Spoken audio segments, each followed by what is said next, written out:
beautiful people? Welcome back to the channel. Welcome back. Today we're going to learn something, okay? We're going to be educating ourselves in this channel. We're going to be learning about drag. Why? We'll get to that in a bit. The important thing is we need to learn about drag, and we need to learn about drag pronto.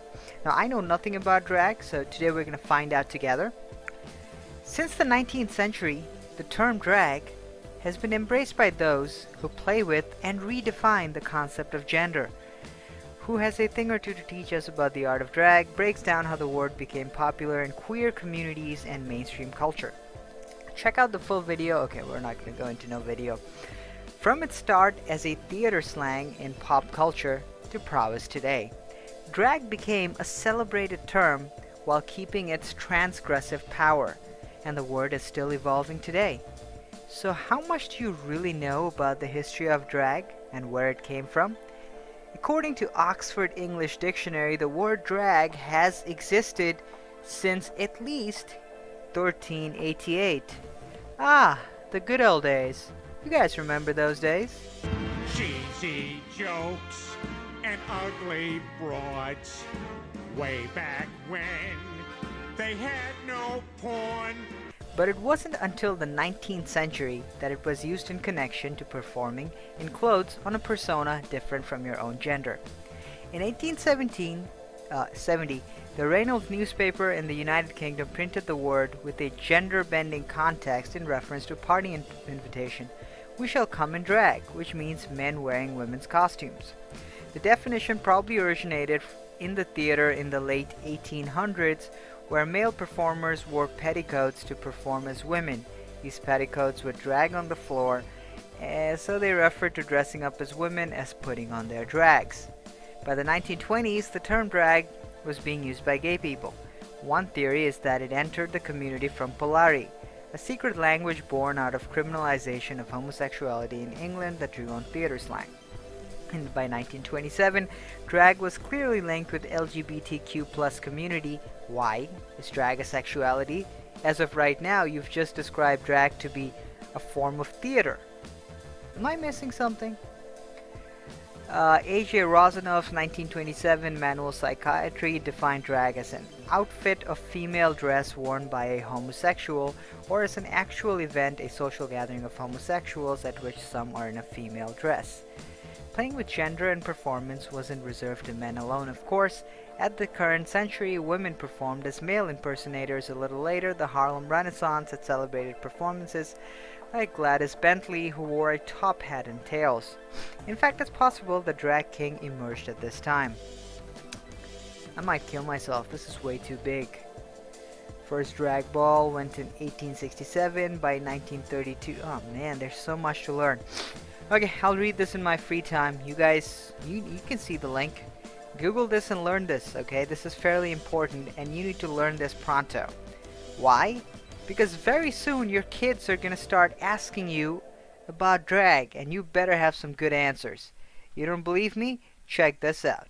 Be fierce. Be yourself. And if anybody bullies you, stand up for yourself. Fight back. Man, if these kids went to the school that I went to, try fighting back in a dress, you'd be all kinds of beaten up.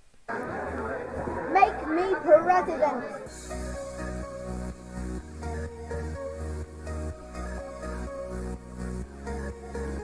What's happened? Guess who's way taller than you again? What? Guess who's way taller than you? These are all guys. I wanna guess they're somewhere between 10 to 12 years old. Yeah. Drag Kids is a new documentary directed by Megan Wenberg that follows 4 drag-obsessed kids from different cities. 4? How did they get 4? We just had 2 a few days ago. How are these kids multiplying? Oh, I want to show you this, the transparent dress. Because it's so cute. It may or may not fit you, I'm not quite sure. I'm going to a drag brunch to meet with the young performers and ask them about the community that they've found with their fellow drag kids. Big hug, big hug. Oh, I'm scared. Oh, we all missed each other. I'm scared. I'm crying. Well, we're going to start off with our first performer. Are you all ready? You guys better be ready. You'll be seeing things you won't believe. Please give a huge round of applause and a welcome to Susan B. Anthony. How do you feel when you're on stage? I get a little nervous at first. I don't know what they mean by on stage. They haven't really clarified it. I guess this is what they mean by on stage. I don't think the kid is doing professional drag as of yet. Like when I get out there, it's like a switch flips. Check out this lady. Why be you enjoying this so much, Granny? Man. I just bring it. It's like 3, 2, 1, I'm Susan B. I'm sure you've heard of a little performer named Lady Gaga, but you have not met the next incarnation. What about So she's Lady Gaga. This once again, really happy. So much happiness. You, Laddie, what's unique about your drag? The crazy is unique. Crazy is so. Can you guys imagine what this kid's gonna do when he grows up? He's gonna be all kinds of pissed. And also that I can sing because there's not many singing queens. All of the deep end watches I dive in, I'll never meet the ground. Lady Gaga is my #1 singer. She is fantastic, amazing, show-stopping, amazing, fantastic. Oh, brother. The only direction they had was feel free to work this runway. I think this runway was worked. Now, as you guys can see, this is not as intense as what a lot of you guys predicted, or would have predicted. You guys remember the case of Desmond is Amazing, and the other guy, I forgot what this other kid's name is. So one was Desmond is Amazing. I don't know if he was American. If he was American, there was a Canadian kid too. And if I could probably Google this, but I don't want to. Anyway, so remember the story of those two kids? They had a very similar story. Initially, when it started out, their parents were like, okay, so my kid wants to dress up as a girl, and I just let him. Okay, which I guess in itself doesn't seem all that intense. Although it later turned out that one of those kids watched RuPaul Drag Race since he was 2 or 3 years old. I don't think that's a kid-friendly movie. But moving on, from that point onwards, it got to him performing at drag shows and performing at gay nightclubs. And there was this one point where this adult dude who had a naked picture with one of those kids in his Instagram.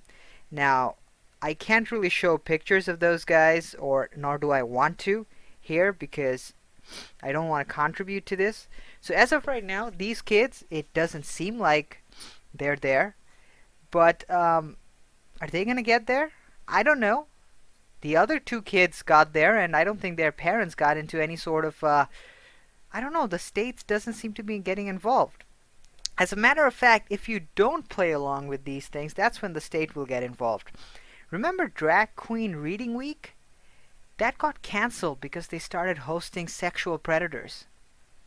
And do you know where it relocated after it got cancelled? To a church. Drag Queen Reading Week was later on hosted by a church. We better be living in the end times, man. When these kids grow up, they are not gonna forgive us for what they're doing to them. And neither should they. Neither should they. People think my generation, the millennials, are messed up. Wait till these kids grow up. And whatever they do to us for doing this to them, we deserve it. Like the video and share it around to concerned parents, I guess. If not, you're a racist, sexist, drag phobe. I'll talk to you guys later.